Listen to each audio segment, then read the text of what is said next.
Good morning and welcome to Gnan Manjari Vidyapeeth digital platform. I, Manish Kalotra, is going to take your economics chapter number 8, agriculture sector. In last lecture, we have discussed about importance of agriculture and present situation of agriculture sector in India. Today, we will discuss about causes of low productivity of agriculture. So let's start our topic. India is an agriculture oriented nation. Then also it has many agriculture related problems. One of the major problem is low productivity agricultures.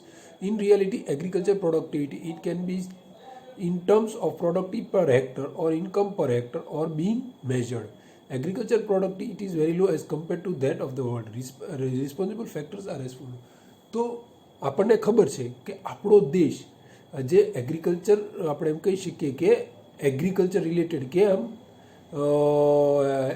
આપણો દેશ એગ્રીકલ્ચરનો જ છે એમ agriculture oriented છે તો એવું આપણે કહી શકીએ બટ રિયલમાં એક વસ્તુ છે કે આપણે બીજા દેશની કમ્પેરિઝનમાં કરીએ તો આપણા દેશમાં લો પ્રોડક્ટિવિટી ઓફ એગ્રીકલ્ચર છે એગ્રીકલ્ચરની પ્રોડક્ટિવિટી ઇઝ વેરી લો એટલી નથી જેવી આપણે જોઈએ છીએ તો એનું રીઝન શું છે તો એમાં મેઇનલી ત્રણ રીઝન્સ આપ્યા છે તો that is institutional reason technological factors and other factors તો આ આપણે ફેક્ટર્સ ત્રણેય આજે જોવાના છે તો સ્ટાર્ટ કરીએ પહેલો આપણું institutional factors the influence of those farmer who work in the institution are felt in the physical, social, economic and legal factors are institutional factors. Such factors are negative in India due to that agricultural development is very low or at a very level, least level. Therefore, low productivity of agriculture being seen. Zamindari system, Mahalwari system, Royatwari system are land revenue collection system implemented by Britishers. Facility of agriculture finance, agriculture marketing system, land ownership system, etc. are included in institutional factors. These institutional factors recent on negative. Due to this agriculture facility has remained low. તો આપણે એમ ટૂંકમાં હું એમ કહી શકું કે ભાઈ એક તો નીતિ ગવર્મેન્ટ નીતિ હતી પહેલાં બ્રિટિશ રૂલ હતું ત્યારે પણ મોટા ખેડૂતો હતું તો એને ફાયદો થતો તો એક તો ભારતમાં ખેતી નાની લોકો વધારે તો એમાં કઈ રીતે પોસાય તો આ રીતે નાની નાની હતી એમાં એસ્પેશિયલી જમીનદારી સિસ્ટમ મહાલવારી રોયતવારી આ બધી લેન્ડ રિવેન્યુ અલગ અલગ બ્રિટિશરોએ ઇમ્પ્લિમેન્ટ કરી હતી તો આ રિવેન્યુ સિસ્ટમથી કઈ રીતે લોકો બહાર આવી શકે લોકોને એક તો કહેવત હતી ખેડૂતોમાં કે જન્મે છે કે લેણા સાથે જીવે છે કે લેણા સાથે અને મરે પણ લેણા સાથે તો આ રીતે આવી સિચ્યુએશન ઇન્ડિયામાં છે તો કઈ રીતે ચાલે વોટ વુડ બી ધેર તો જોઈએ હવે આપણે આગળ પહેલો પોઈન્ટ ઇન્સ્ટિટ્યુશનલનો that is land revenue collection system three revenue collection system zamindari malwari and royatwari system were prevalent during India's independence. Tenants of land or landless laborers were cultivating the land under this system. A large share of crop or just by living sustainable level for farmer, the entire crop was compulsory taken by the landlords as a rent or of land. This was the reason why farmers were not interested in increasing productivity as they did not make efforts to increase production or they were not ready to implement any innovation. So, agriculture production remained all about stagnant. As a result, agriculture production did not increase as per nation's requirement and not according to the requirement of the cultivators. After independence, to protect tillers and to control land rent of land, Tillers Land Act was passed, but this act was not completely implemented. Due to that, farmers are not exploitation free. Finally, productivity of agriculture sector became a serious issue. તો વાત કરવાની છે આપણે આજે land revenue collection system તો આ especially અત્યારે આ ટોપિક આપણે એમાં લેન્ડ રિવેન્યુ કલેક્શન સિસ્ટમ છે એ બ્રિટિશ રૂલ વખતેની વાત કરે છે અત્યારે હાલમાં તો કોઈ લેન્ડ રિવેન્યુ હોતું નથી ને છે તો it is very least but જ્યારે આપણે એમ કહી શકીએ કે બ્રિટિશ રૂલ હતું ત્યારે બ્રિટિશ ગવર્મેન્ટે અલગ અલગ રિવેન્યુ કલેક્શન સિસ્ટમ રાખી હતી તો જેમાં જમીનદારી સિસ્ટમ હતી માલવારી સિસ્ટમ રોયતવારી સિસ્ટમ ટૂંકમાં ગમે એ રીતે એ ફાર્મર્સને એક્સપ્લોઇટ કરવા they wanted to exploit the farmers how could they exploit more and more was the main point for the Britishers. બ્રિટિશોએ એમાં જમીનદારી સિસ્ટમ તો કે રેન્ટ ઉપર હોય છે એટલે જમીનદાર હોય છે એ લઈ જતા હોય છે, એની જમીનદાર પાસેથી પાછા બ્રિટિશર્સ લેતા હોય છે. તો આ રીતે maximum portion of the production was been taken by the zamindars and other such peoples. તો આવા બધા માણસો પાસેથી લઈ જવાતા હતા. તો એ લઈ જતા હતા એમાં આપણે એમ કહી શકીએ તો આ ખેડૂતો પાસે બહુ કંઈ રહેતું નહોતું, બહુ કંઈ ખાસ રહેતું નહોતું, થોડું જ રહેતું હતું. પણ આ ફાર્મર્સ પાસે પછી આગળ શું કરવું, માંડ એ ખર્ચો એટલો કરે, રેન્ટની સામે એ maximum portion of productivity was been taken by the zamindars or landlords. તો પાછળ કાંઈ વધતું નહોતું. તો ખેડૂતો એમાંથી કઈ રીતે, how could they innovate, how could they do new things. તો કોઈ નવી વસ્તુ તે શું કરવા કરે, તો એને કરવા માટે કાંઈ રીઝન તો હોવું જોઈએ ને. જો એ જેટલું કામ વધારે કેટલું કરે છે એટલું વધારે આ જમીનદાર્સ લેન્ડલોર્ડ્સ એ લઈ જતા હતા, એઝ અ રેન્ટ તરીકે એ લઈ જતા હતા. તો પાછળ ખેડૂતો માટે બહુ કંઈ વધતું નહીં. એટલે ખેડૂતો ત્યારે કોઈ ઇનોવેશન, કોઈ ન્યૂ ટેકનોલોજી વિશે કે કોઈ નવું કંઈ ઇમ્પ્લિમેન્ટ કરવા જ નહોતા માગતા. રીઝન એવું હતું કે ઇમ્પ્લિમેન્ટ કર્યા પછી maximum portion of productivity was taken by the zamindars and the rest how can they afford. તો એને પછી આ બધી ટેકનોલોજી એફોર્ડ કઈ રીતે કરે. એટલે પછી ગવર્મેન્ટે આઝાદી પછી ટીલર્સ લેન્ડ એક્ટ એટલે જે ખેડે એની જમીન એવો એક કાયદો બહાર પાડ્યો. તો જેટલા એ ખેડતા હતા એને મળી. બટ સ્ટીલ આપણે એમ કહી શકીએ ગ્રાઉન્ડ લેવલ સુધી આ ઇફેક્ટ નહોતો આવ્યો, બહુ ઓછો આવ્યો હતો. હજી આજે પણ farmers are still being exploited, they are not free of exploitation still. So farmers હજી એવી કોઈ બહુ સારી પરિસ્થિતિ નથી. બટ પ્રોડક્ટિવિટીની વાત કરીએ તો આઝાદી પછી અત્યારે પ્રોડક્ટિવિટી આપણી ઘણી સારી સુધરી છે. Yes, Gaurav agriculture, but comparison to other develop countries એની સાથે આપણે કમ્પેરિઝન કરીએ તો બહુ એવી સુધરી નથી. ક્લિયર? જોઈએ આગળ. Agriculture finance. Majority of the farmers R facing poverty in India. They are in need of agriculture finance. To buy fertilizer, seeds, pesticides, etc., they require finance to do cultivation. But since independence, a great role is played by private money lenders. 71.6 agriculture finance business was managed by money lenders in 1951. They were providing finance at very high rate of interest. Not even that, they were doing manipulation of account to exploit poor farmers. After independence, government has nationalized bank, which has reduced the importance of money lender. Government has expanded institutional agriculture finance by constructing regional rural banks in 1975 and National Bank for Agriculture and Rural Development NABARD in 1982. Due to all these efforts, the role of money lender fell down to 27%, which remain entire agriculture credit is managed by institute. These factors prove that farmers are paying high cost to avail credit, and due to that their revenue remain very low. As a result, profit are remaining very low. Farmers are not interested to improve productivity on to do agriculture oriented work, and agriculture productivity has remained low. તો વાત કરવાની છે agriculture finance. તો આપણે વાત કરી હતી ખેડૂતો જન્મે છે લેણા સાથે, જીવે છે લેણા સાથે અને અલ્ટિમેટલી મરે પણ લેણા સાથે. તો આ પરિસ્થિતિ છે. આઝાદી પહેલાં કે 1951 આઝાદી સમયે 71% of people were giving loan to farmers were money lenders. તો મની લેન્ડર્સ હતા એ પે કરતા.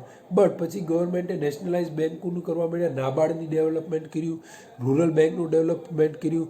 તો એનીથી શું થયું કે આ મની લેન્ડર્સનો રેશિયો ઘટી અને 27% થયો. તો આનીથી શું ફાયદો થયો કે maximum portion of revenue was going to money lenders, that has been stopped. હવે એ ઘટી ગયો છે અને પ્રોફિટ એના હાથમાં રહી શકે છે. ક્લિયર? જોઈએ આગળ. Agriculture marketing. Due to weak infrastructure facilities, Indian remote villages are not having adequate road or transport facility to connect agriculture market. Even agriculture market has different rates of produce at the time of season and at the end of season.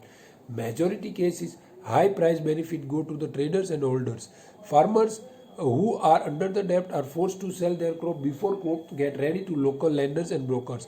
Farmer at least informative so that they do not have knowledge of market rate, selling procedure.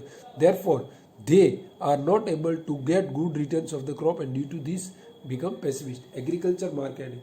હવે APMC agriculture product marketing cooperation જે છે, આપણે મહુવામાં પણ છે marketing yard આપણે કહીએ, તો ત્યાં આ વસ્તુ થતી હોય છે. તો ત્યાં આ સેલિંગ થતું હોય છે. તો પણ એમાં શું છે કે સિઝન ન હોય ત્યારે ભાવ ઊંચા હોય, પણ સિઝન જ્યારે હોય છે ત્યારે ભાવ સાવ નીચા હોય છે. પણ ખેડૂતો સિઝન ન હોય ત્યાં સુધી ભાવ પકડી ન શકે, તો એને વેચવા જ પડે. તો એ વેચવા માટેથી શું કરવું? તો આ રીતે આવો સિચ્યુએશન્સ આવતી હોય છે.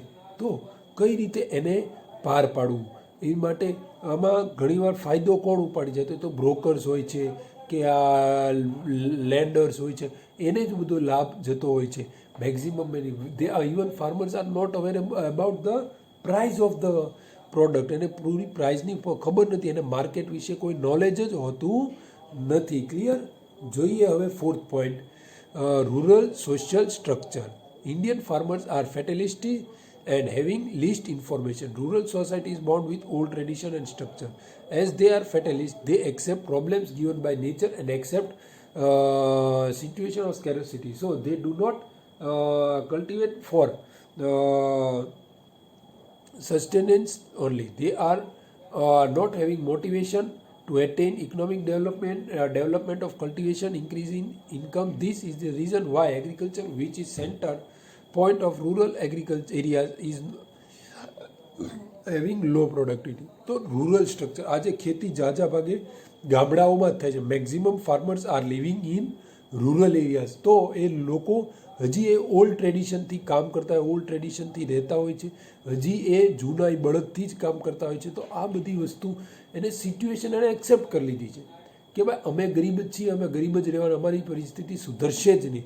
તો આવું એણે એક્સેપ્ટ કરી, they have accepted.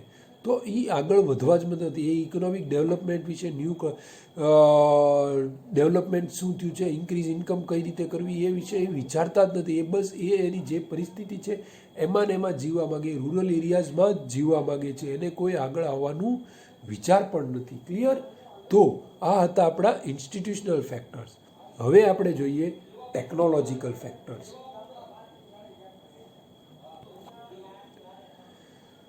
India agriculture sector utilize all traditional technologies, all equipment, ideological technologies, etc., which make agriculture weak.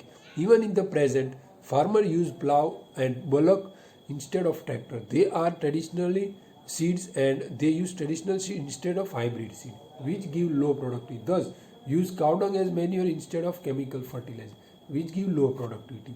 Indian farmers use very less proportion of pesticide and newer technology to protect crops. Therefore, Indian agriculture sector moves ahead very slowly. તો agriculture sector technology ઓછી use કરે છે. આમાં જે લખ્યું એટલું સાચું નથી હોતું. As a farmer I know cow dung is more good or chemical fertilisers. આ લખે છે, it is a theoretical knowledge. રિયલમાં એવું કશું હોતું નથી. જે આ ટેક્સ્ટ બુકમાં લખેલું છે એવું ટેકનોલોજી વિશે આજે લોકો ઘણા સુધરે છે. But they are still using bullocks. હજી બળદ ઉપર જ કામ કરે છે, હજી એની ઓલ્ડ ટ્રેડિશનથી જ એ કામ ચલાવે છે. એ કંઈ નવી ટેકનોલોજી યુઝ નથી. Yes, they are using tractors. A tractors use કરે છે, બટ બિગ મશીનરીઝ એને યુઝ કરી નથી છે. તો રીઝન એ છે મશીનરીઝ એને યુઝ કઈ રીતે કરવા. એની જમીન તો નાની હોય, જમીન કરતાં તો ટેકનોલોજી મોંઘી પડતી હોય, તો એને નો છૂટકે, or we can say there is no option for them. They have to use only old traditional technology, old equipments. Why? Because they are not having that much land. એની પાસે એટલી જમીન નથી. એ પેસ્ટિસાઇડ્સ લેવા, દવા લેવા માટે એની પાસે પૂરતા પૈસા હોતા નથી. ખેતર સાફ કરવા માટે એની પાસે પૈસા હોતા નથી. તો આ બધા રીઝન્સ છે, એ પણ ઇફેક્ટ કરે છે. That also. So yeah, in one sense we can say that they are not using 100% technology, but yeah, they have started using technology. આજે ટ્રેક્ટર સાથે જ કામ કરાવે છે. ખેડૂતો બળદ પણ રાખે છે. ગરીબ છે તો એ એની રીતે ખેતી કરે છે, મોટા જમીનદાર છે તો એ એની રીતે ખેતી કરે. એટલે બધા અલગ અલગ રીતે ખેતી કરે. But we are still behind in technology use. Clear? તો આ હતું આપણું ટેકનોલોજીકલ ફેક્ટર્સ. હવે આપણે જોઈશું અધર factors. Now we will see other factors. First factor is pressure of population. One of the big reasons for low productivity of agriculture sector is population pressure on it. Population pressure on agriculture sector can be understood by dependency on agriculture about employment. At the time of independence, 72% population was engaged in agriculture. That reduced to 58% in 2001-2002, which was giving 49% employment in agriculture in 2013-14. Thus, burden on agriculture reduced, but still it is a higher than other sectors and even high compared to abroad economies. Here, total produce of agriculture being distributed on the grounds of production or income among big mass of population. It shows low productivity of labor. તો વાત કરીએ તો ખેતી ઉપર ભાર બહુ સૌથી વધારે પોપ્યુલેશનનો, નોકરી મજૂરી માટેનો વર્કર્સ સૌથી વધારે એગ્રીકલ્ચર સેક્ટરમાં છે. આઝાદી વખતે 72% people were engaged in agriculture work, which decrease to 58% in 2001-2002. Still decrease in 49% in 2013-14. But still it is higher, 50% જ ગયા. આમ ગણો તો જુઓ 72%, 36 કરોડના 72% આપણે કરીએ તો નિયર બાય 20 કરોડ. તો 20 કરોડ લોકો એગ્રીકલ્ચરમાં સંકળાયેલા હતા આઝાદી વખતે. પછી 2001-2માં 58%, એટલે 58%. ત્યારે 100 કરોડની નિયર બાય આપણી આબાદી હતી.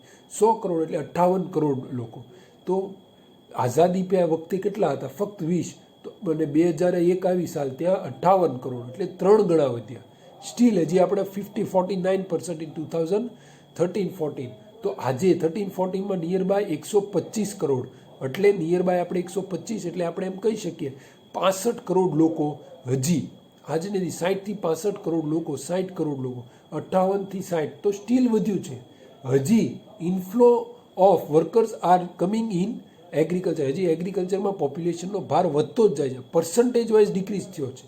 Yes, it is decrease in percentage wise, but as comparison with total population compare કરીએ તો આઝાદી વખતે ફક્ત 20 કરોડ લોકો જ એગ્રીકલ્ચર સાથે સંકળાયેલા હતા. પછી 2000ની સાલમાં 58 કરોડ અને 2013-14માં નિયર બાય 62 કરોડ લોકો સંકળાયેલા હતા. તો આ રીતે એગ્રીકલ્ચર ઉપર લોડ વધતો અને વધતો જાય છે. તો એ કઈ રીતે આગળ આવી શકે? This is the main question. ભલે આમ પર્સન્ટેજ વાઇઝ ચેન્જ થયું છે, but if we count in total numbers then it has increase much more. એટલે આવી તકલીફ આવે છે. આની કારણે આપણે ઇન્કમ ડિસ્ટ્રીબ્યુટ નથી થતી, ઇન્કમ સરખી લોકો સુધી નથી મળી શકતી. ક્લિયર? તો હવે જોઈએ આપણો last point four today, lack of economic planning. Government of India has used first 5-year plan exclusively for agriculture, but from the second 5-year plan, India's economic planning is centered for industries. The government has not taken too much efforts, not allocated time and money for agriculture sector as compared to industrial sector. Finally, it can be said that as agriculture sector has irregular and slow rate of development, government has not given help to it, and due to that only Indian agriculture sector is in worrisome condition. તો lack of economic planning. તો આયોજન પંચ planning આપણે એરાસ હતા, તો ગવર્મેન્ટે first 5-year plan હતું ત્યારે તે જ એણે એગ્રીકલ્ચર ઉપર ફોકસ દીધો. રીઝન એ હતો એ વખતે, બટ એ હતું કે ત્યારે ભૂખમરો હતો, ત્યારે કોઈની અનાજ પૂરતું મળી ન રહેતું, એટલે એને ન છૂટકે ગવર્મેન્ટે. પણ પછી શું થયું, 5 વર્ષ એ પત્યા પછી એણે ફોકસ ઇન્ડસ્ટ્રી ઉપર કરી દીધો. અને ઇન્ડસ્ટ્રી ઉપર જેટલું ધ્યાન દીધું એમ કહી શકીએ એટલું એણે એગ્રીકલ્ચરમાં પણ ધ્યાન દીધું હોત, then today we can say the scenario would be total different. આજે જો એવી રીતે એણે ભાર દીધો હોત એગ્રીકલ્ચર સેક્ટરને ઇન્ડસ્ટ્રીયલ સેક્ટરની જેમ, તો આજે ટોટલ સિનારીઓ વુડ બી અલગ, ડિફરન્ટ. તો એક ડિફરન્ટ સિનારીઓ થઈ જાય. But government started focusing more on industrial sector after 5-year plans and 5-year plans, new 5-year plans entered, but the main focus of government was on industrial sector and other sector, but agriculture sector ઉપર એને focus જ નથી કર્યો. Government had not focused on agriculture sector at all, એમ કહી શકીએ. Agriculture સેક્ટરમાં એને રસ જ નહોતો. તો એક આ રીઝન હતું કે લો પ્રોડક્ટિવિટીનું. બીજું, ગવર્મેન્ટે ધ્યાન ન દીધું, તો આજે એગ્રીકલ્ચર સેક્ટર અંડર ડેવલપ છે. એનો રેટ છે ડેવલપમેન્ટ તો પણ it is very slow rate of development compare to industrial sector and service સેક્ટરની સાથે કમ્પેર કરી તો ઇટ ઇઝ વેરી સ્લો.